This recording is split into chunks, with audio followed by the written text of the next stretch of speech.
Assalamualaikum warahmatullahi wabarakatuh. Selamat pagi, salam sejahtera buat semuanya.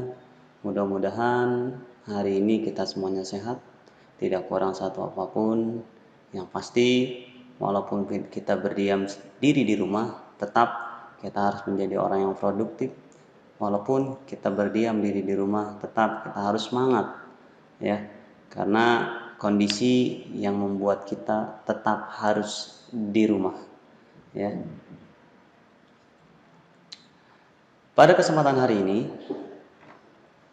saya ingin berbagi berkaitan dengan pelajaran, yaitu berkaitan dengan dasar-dasar desain grafis, di mana dasar-dasar desain grafis ini sangat dibutuhkan sekali, khususnya bagi anak-anak multimedia pada saat dia terjun ke dunia industri.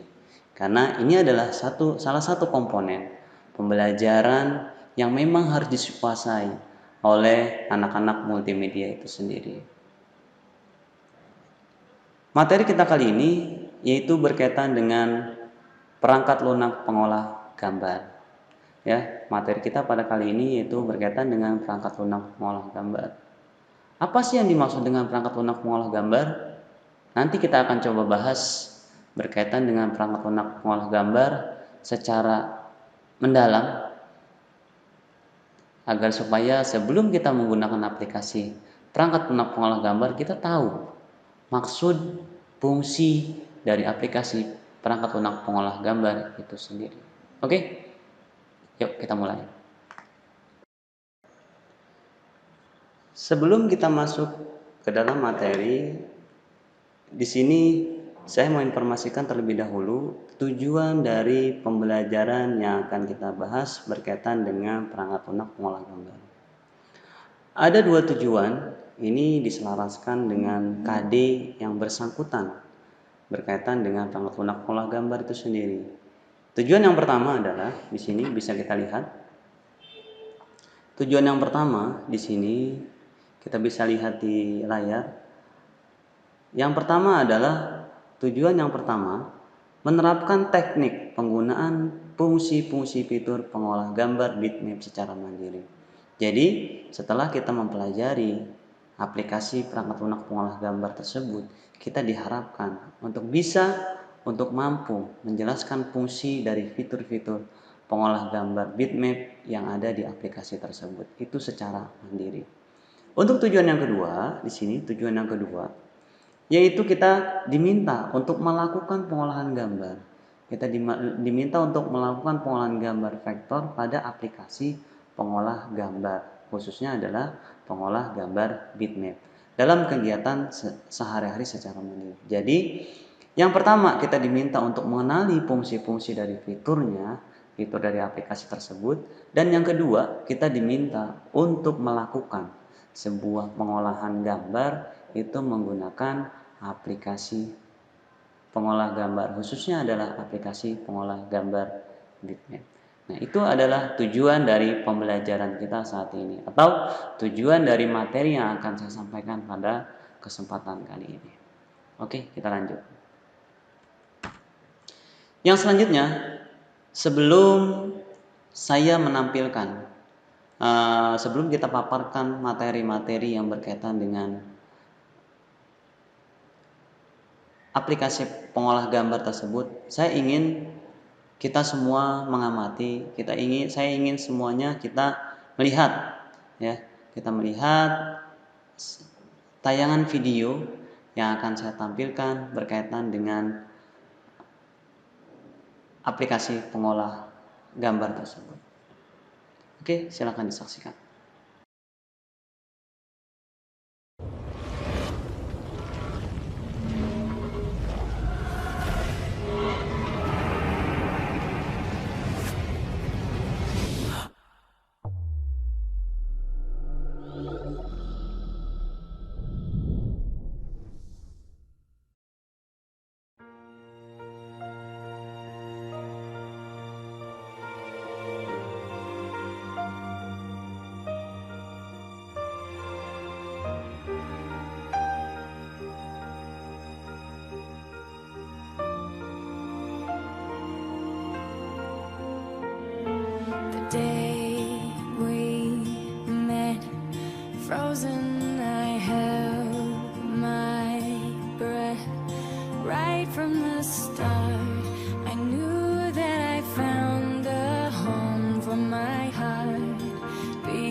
watching you stand alone.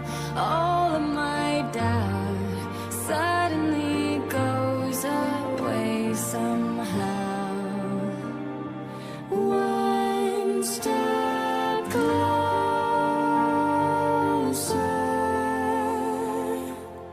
I have died every day waiting for you. Darling, don't be afraid. I have loved you for 1,000 years. I'll love you for 1,000 more.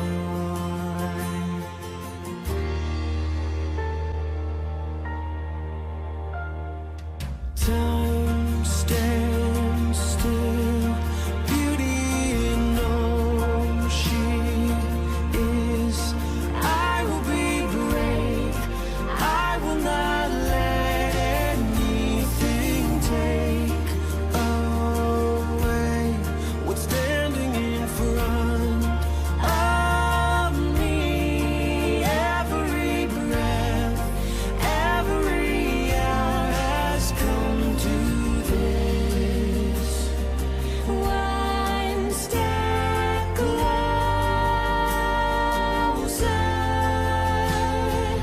I have died every day waiting for you. Darling, don't be afraid. I have loved you for 1,000 years. I love you for 1,000 more. And all along I believed I would find you. Time has brought your heart to me. I have loved you for 1,000 years.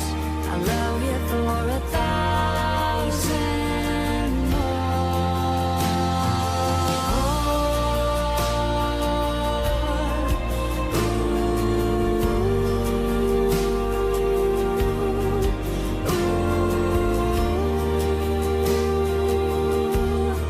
I love you for 1,000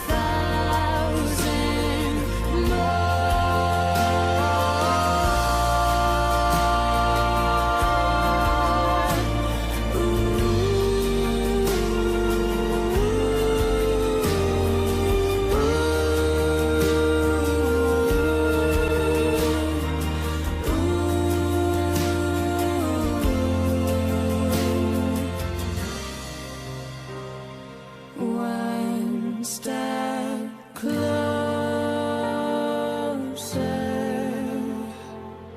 I have died every day waiting for you.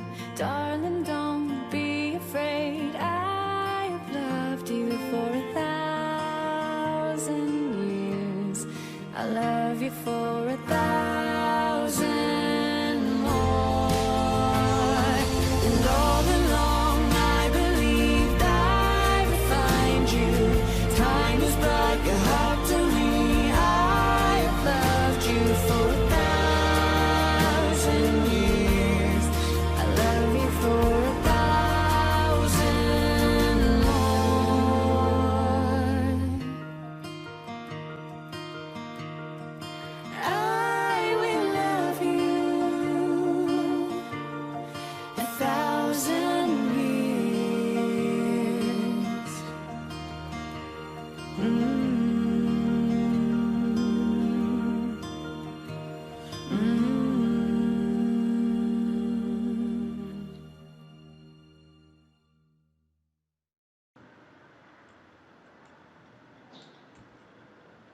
Oke, itu adalah tayangan yang berkaitan dengan ada hubungannya dengan pelajaran kita kali ini.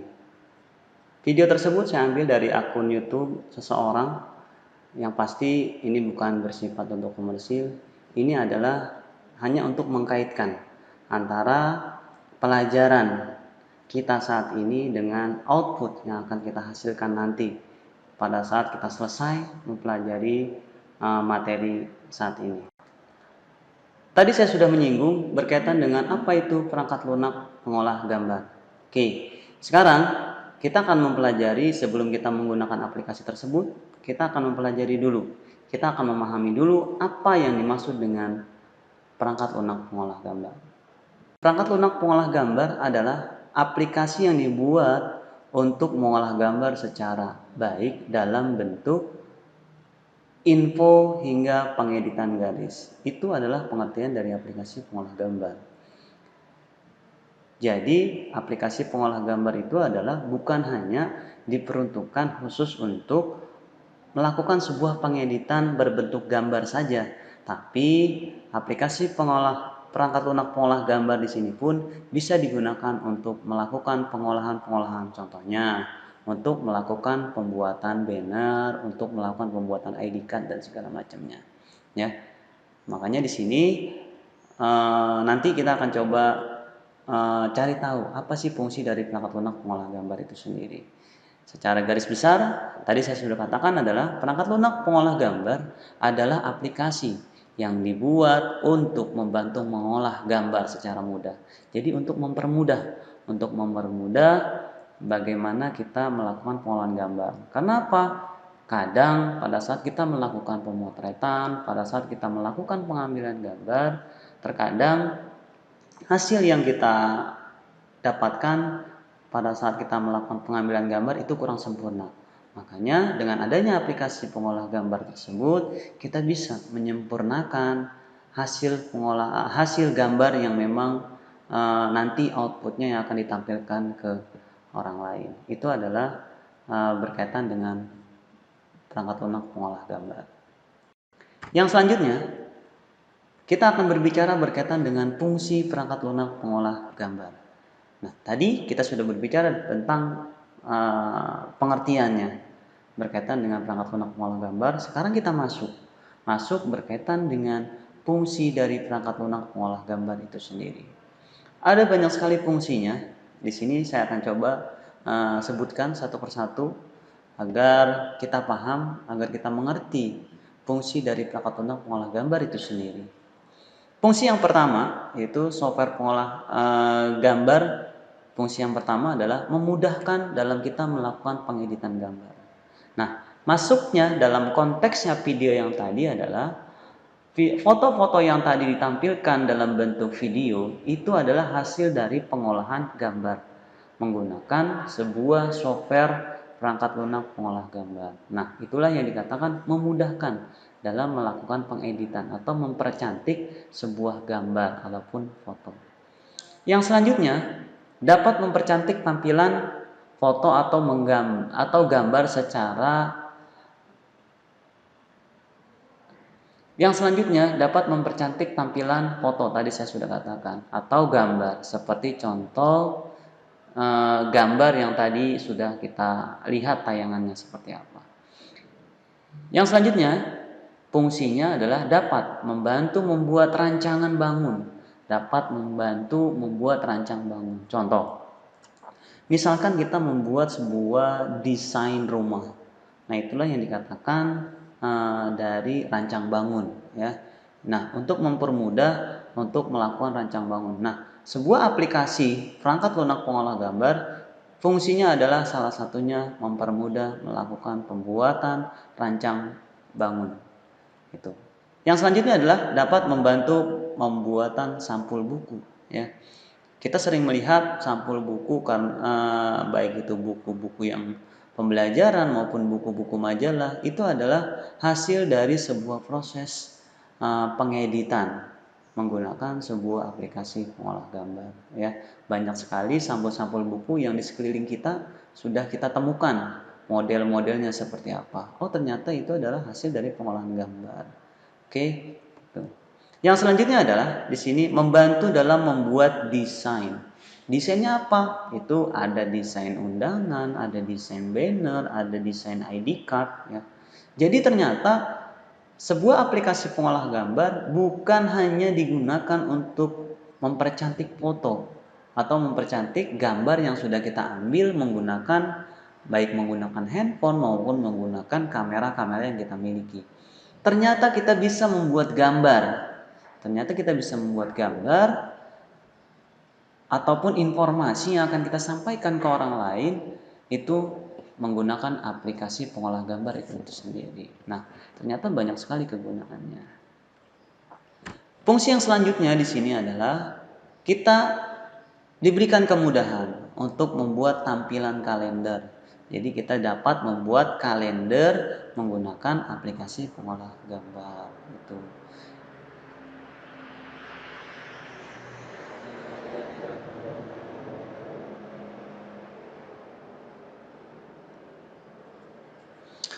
Oke, yang selanjutnya memudahkan pembuatan logo. Ya, jadi kalau kita membuat logo, kadang-kadang kita punya sebuah perusahaan yang baru kita bangun, kita rintis, ya, itu kita membuat logo ataupun kita membuat sebuah brand untuk kita sendiri. Oh, ternyata gimana cara membuatnya? Nah, ternyata perannya sebuah aplikasi pengolah gambar itu dapat melakukan pembuatan logo dari sebuah perusahaan ataupun dari sebuah CV yang memang akan kita bangun. Yang selanjutnya adalah tadi saya sudah katakan dapat membantu pembuatan banner, dapat membantu pembuatan brosur. Nah, itu adalah salah satu dari fungsi pengolah gambar perangkat lunak. Yang selanjutnya dapat membantu pembuatan desain web. Desain webnya seperti apa? Untuk tampilan desain web itu ternyata kita menggunakan aplikasi perangkat lunak pengolah gambar. Kalau kita lihat dari fungsi-fungsi tersebut, oh ternyata banyak sekali gitu. Banyak sekali fungsi dari aplikasi pengolah gambar. Bukan hanya dari sisi mempercantik sebuah gambar pengambilan yang sudah kita lakukan, tapi kita juga bisa melakukan pembuatan gambar tersebut. Intinya adalah kita membuat atau fungsi dari keseluruhan dari aplikasi pengolah gambar di sini adalah kita membuat sebuah informasi secara visual yang bisa dilihat oleh orang lain. Nah, itu adalah fungsi kesimpulan dari fungsi aplikasi perangkat lunak pengolah gambar. Oke, sampai di sini sudah cukup paham ya berkaitan dengan fungsi, berkaitan dengan pengertian perangkat lunak pengolah gambar itu sendiri. Kita lanjut. Tadi kita sudah berbicara berkaitan dengan apa yang dimaksud dengan perangkat lunak pengolah gambar? Apa fungsinya dari perangkat lunak pengolah gambar itu sendiri? Nah, sekarang kita berbicara tentang jenis-jenis perangkat lunak pengolah gambar. Ternyata jenis dari perangkat lunak pengolah gambar itu banyak sekali. Bukan hanya satu, bukan hanya dua, tapi yang selama ini kita gunakan itu biasanya itu hanya satu atau dua saja. Nah, sekarang saya mau menginformasikan kepada kalian, ternyata banyak sekali aplikasi-aplikasi yang dapat digunakan untuk melakukan sebuah pengolahan gambar itu sendiri. Ya, aplikasinya akan di sini kita sudah bisa lihat di layar ya aplikasinya. Yang pertama itu ada aplikasi Corel Draw. Nah, aplikasi ini sangat familiar sekali ya di kalangan orang-orang desainer. Itu yang pertama. Yang kedua adalah Inkscape. Inkscape, yang selanjutnya ada Photoshop, yang selanjutnya ada GIF, ada Photoscape, ada Photosync, ada Adobe Illustrator, ada Macromedia Freehand, ada AutoCAD dan ada Fine. Nah, di sini banyak sekali ternyata sebuah aplikasi yang digunakan untuk melakukan pengolahan gambar itu sendiri. Akan tetapi pada saat ini saya akan mencoba untuk menjelaskan salah satu dari aplikasi yang akan kita gunakan sesuai dengan tujuan ya dari pembelajaran kita saat ini. Apa sih aplikasinya? Aplikasinya adalah yaitu aplikasi Adobe Photoshop. Itu adalah aplikasi yang akan kita paparkan, aplikasi yang akan kita gunakan, aplikasi yang akan kita demokan untuk membuat sebuah gambar atau kita gunakan untuk mengolah sebuah gambar untuk materi kali ini.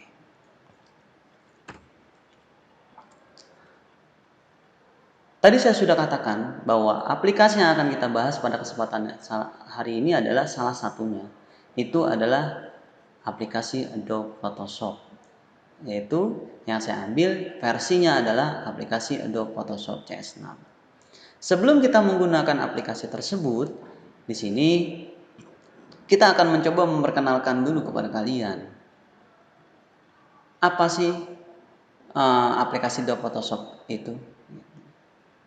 Kita bisa lihat bahwa Adobe Photoshop adalah sebuah software yang digunakan untuk memodifikasi gambar atau foto secara profesional, baik meliputi modifikasi objek yang sederhana maupun yang sulit sekalipun. Jadi, sebuah aplikasi Adobe adalah sebuah aplikasi Adobe software yang digunakan untuk melakukan modifikasi ini secara profesional. Berarti kalau sudah dikatakan profesional, ini sudah skalanya adalah skala yang memang digunakan oleh orang-orang banyak seperti apa. Gitu. Penggunaan aplikasi Adobe Photoshop tersebut. Berarti banyak orang yang sudah menggunakan, banyak orang yang sudah memanfaatkan aplikasi tersebut. Itu adalah pengertian dari aplikasi Adobe Photoshop CS6. Yang selanjutnya, di sini saya akan menampilkan, di sini saya akan mengenalkan kepada kalian sebelum kita masuk secara praktisinya. Di sini saya akan mengenalkan kepada kalian ini adalah tampilan. Ini adalah tampilan dari Adobe Photoshop, aplikasi Adobe Photoshop ya, CS6 tersebut. Ini tampilannya ya. Di sini ada menu bar, di sini ada toolbox ya. Ini adalah tampilan awalnya sebelum kita melakukan sebelum kita masuk ke dalam area praktek. Oke, sekarang kita demo. Sekarang kita coba memperkenalkan kepada kalian aplikasi perangkat lunak pengolah gambar itu sendiri, khususnya di aplikasi Adobe Photoshop CS6. Yuk kita pelajari sama-sama.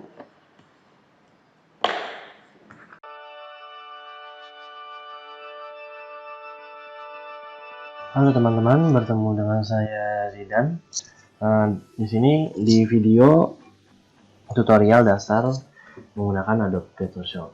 Di sini saya ingin menjelaskan bagaimana apa saja mengenal layer yang ada di dalam Photoshop. Yang pertama, kita akan membuat file baru, yaitu tampilan awalnya akan seperti ini.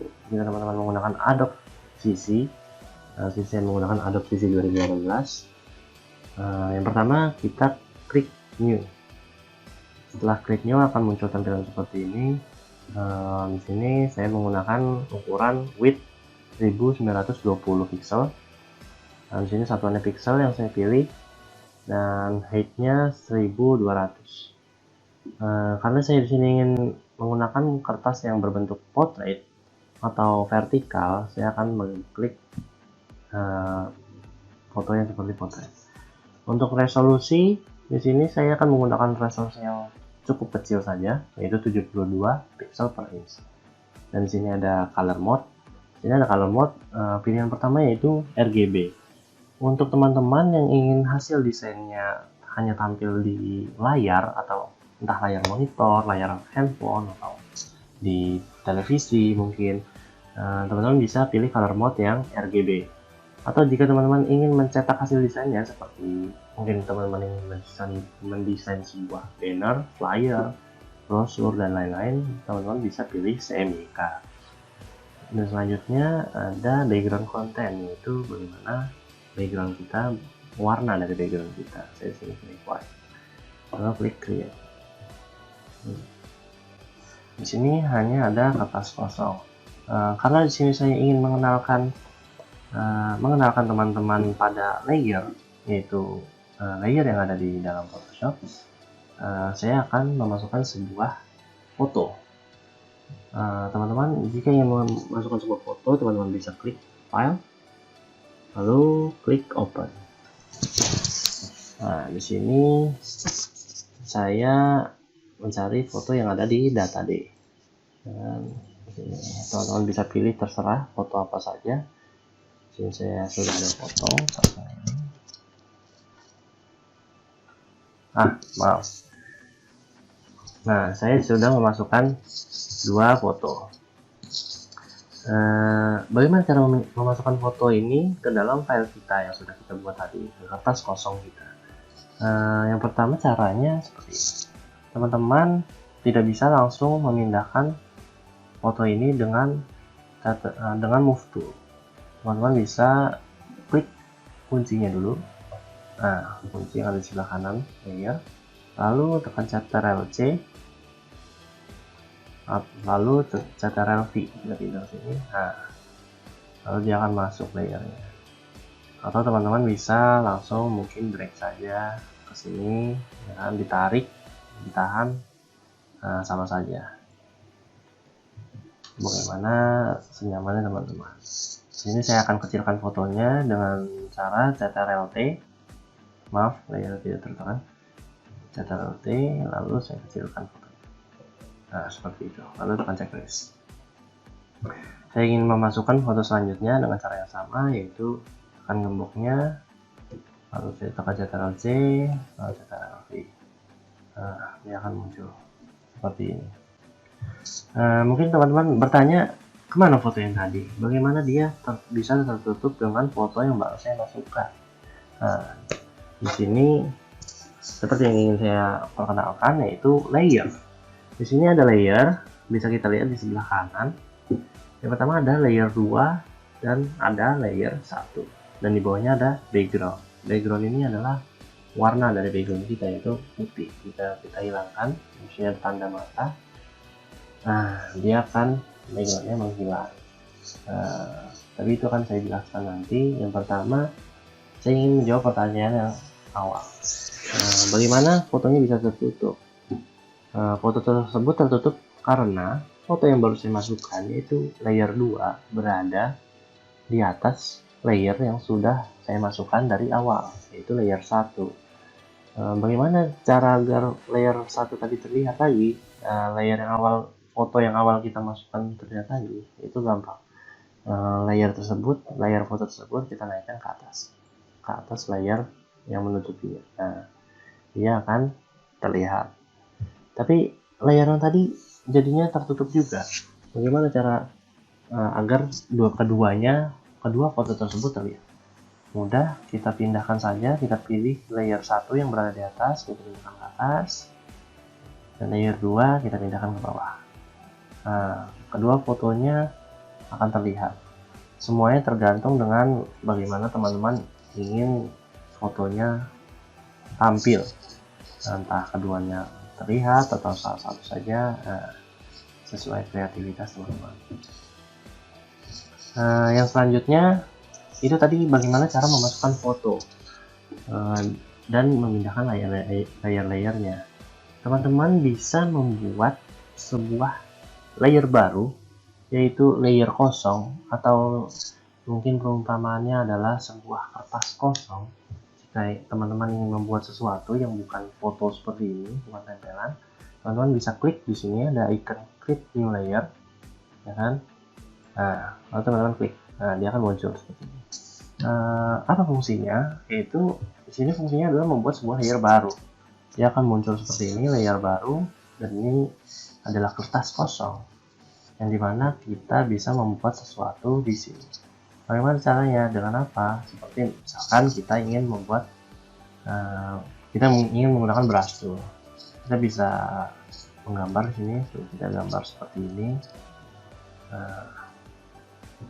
Lalu apa istimewanya menggunakan layer baru tersebut? Kenapa kita harus membuat create new layer? Salah satu alasannya adalah agar jika kita melakukan terlalu banyak kesalahan, kita tidak perlu menekan Ctrl Z terlalu banyak atau terlalu melakukan undo terlalu banyak. Kita bisa langsung hapus saja layernya. Bagaimana caranya? Ada banyak cara. Yang pertama, kita bisa drag lalu taruh di tempat sampah, ada di kanan. Nah, itu adalah cara pertama.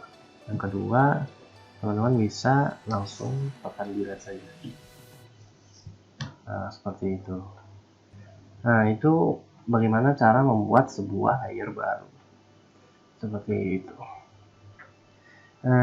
Di sini mungkin teman-teman ingin seperti mengatur, memasukkan layer-layer ini, misalkan terlalu banyak layer, ya kan? Kita membuat terlalu banyak layer dan kita projectnya banyak menggunakan banyak layer, kita bisa mengumpulkan layer-layer tersebut menjadi suatu kelompok.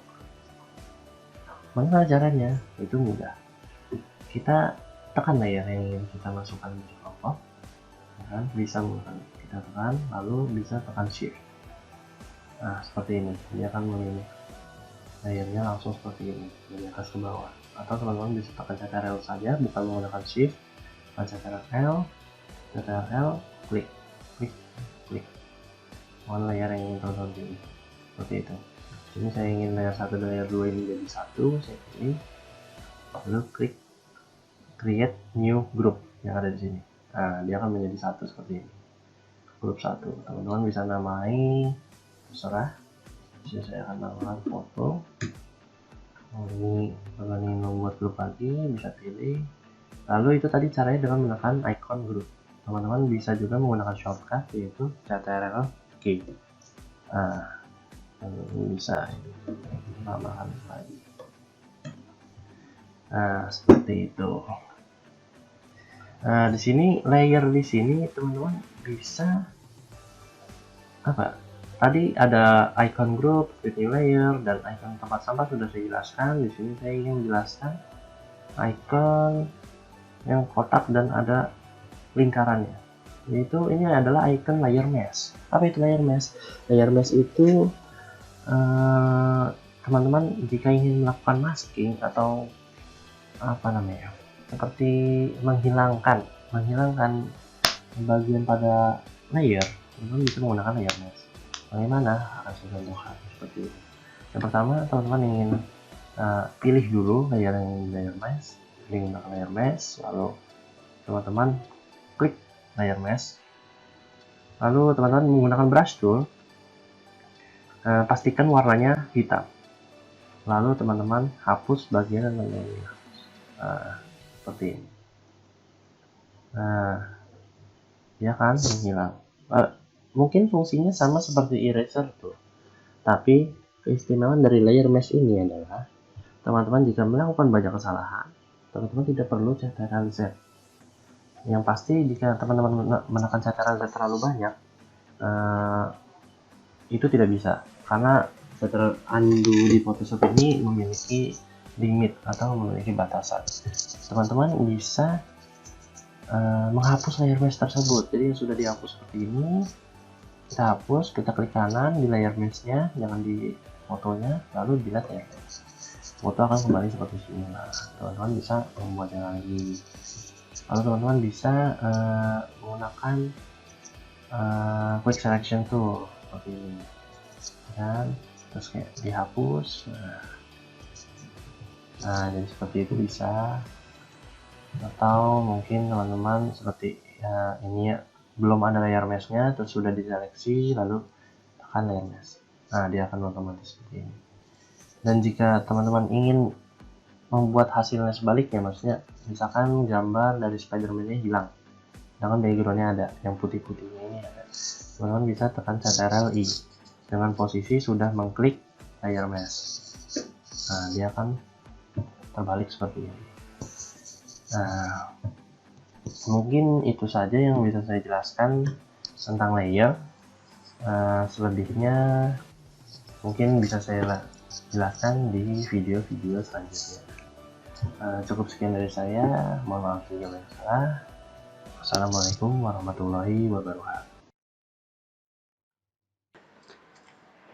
Oke, tadi kita sudah membahas, atau tadi saya sudah menampilkan ya bagaimana tahapan awal menggunakan aplikasi Adobe Photoshop CS6, baik dari membuat lembar kerja baru sampai dengan kita melakukan project di aplikasi tersebut, sampai konsep penyimpanan di aplikasi Photoshop CS6 tersebut. Nah, kira-kira dari apa yang tadi kita sudah lakukan, ya, tadi yang sudah kalian tonton, mudah-mudahan kalian sudah cukup mengerti ya, kalian sudah cukup memahami.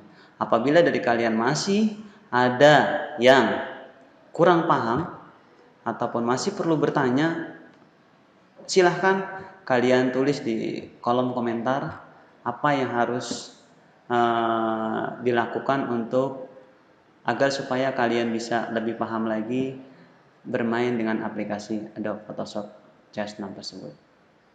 Oke, mungkin cukup untuk materi kali ini. Terima kasih yang sudah menonton. Terima kasih yang sudah menyimak video ini. Mohon maaf kalau ada salah-salah kata. Mohon maaf kalau ada informasi yang kurang jelas. Terima kasih. Saya ucapkan akhir kalam. Wassalamualaikum warahmatullahi wabarakatuh.